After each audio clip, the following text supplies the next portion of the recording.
తెలుగుదేశం పార్టీలో చింతమనేని ప్రభాకర్ అంటే mass leader. దెందులూరులో వరుసగా గెలుస్తూ వస్తూ అనూహ్యంగా గత ఎన్నికల్లో జగన్ గాలిలో ఓడిపోయారు. తన ఓటమిని ఆయన ఇప్పటికీ ఒప్పుకోరు. తనపై ఎన్ని కేసులు పడినా ఆయన తనదైన శైలిలో రాజకీయం చేస్తూనే ఉంటారు. మరి ఈసారి పరిస్థితి ఎలా ఉంది? ఆయన మళ్లీ గెలిచేలా ప్రజాభిప్రాయాన్ని మార్చుకున్నారా? దెందులూరు అంటే గోదావరి జిల్లాలతో పాటు ఏపీ మొత్తం స్పెషల్ క్రేజ్ కనిపిస్తుంది. దీనికి కారణం చింతమనేని ప్రభాకర్. అయితే గత ఎన్నికల్లో వైసీపీ వేవ్తో దెందులూరులో ఎగిరే జెండా రంగు మారిపోయింది.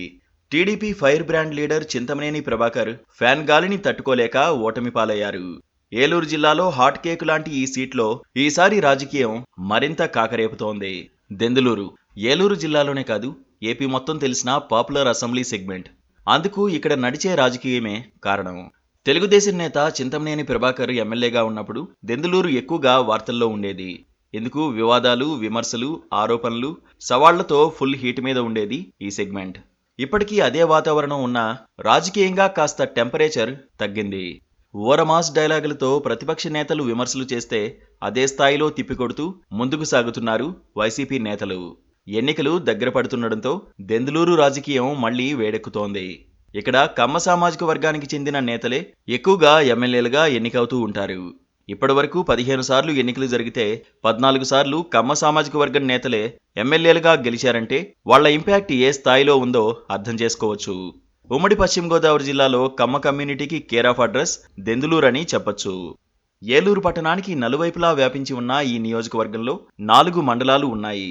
అవి దెందులూరు, పెదపాడు, పెదవేగి, ఏలూరు రూరల్. మొత్తం 2,20,000 మందికి పైనే ఓటర్లు ఉన్నారు. ఇప్పటిదాకా జరిగిన ఎన్నికల్లో ఒక్కసారి తప్ప మిగతా అన్నిసార్లు కమ్మ సామాజిక వర్గానికి చెందిన నేతలే ఎమ్మెల్యేలుగా ఎన్నికయ్యారు. అయినప్పటికీ ఇక్కడ కమ్మ వాళ్ల ఓటు బ్యాంక్ తక్కువగానే ఉంది.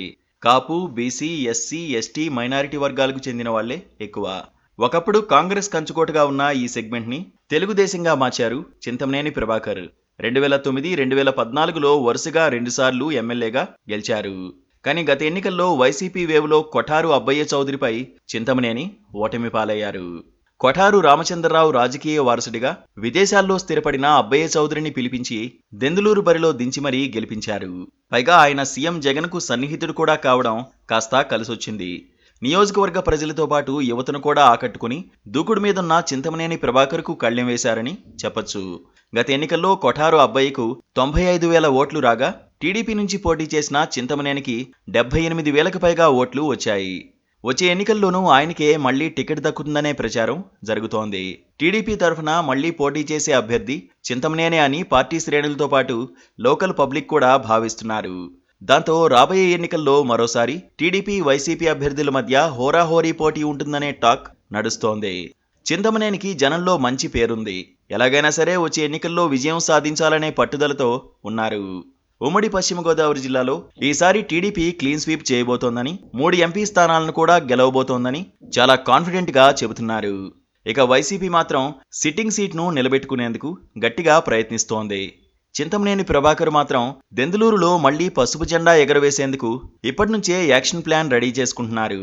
దాంతో నియోజకవర్గంలో ఢీ అంటే ఢీ అనే విధంగా పరిస్థితులు నెలకొన్నాయి.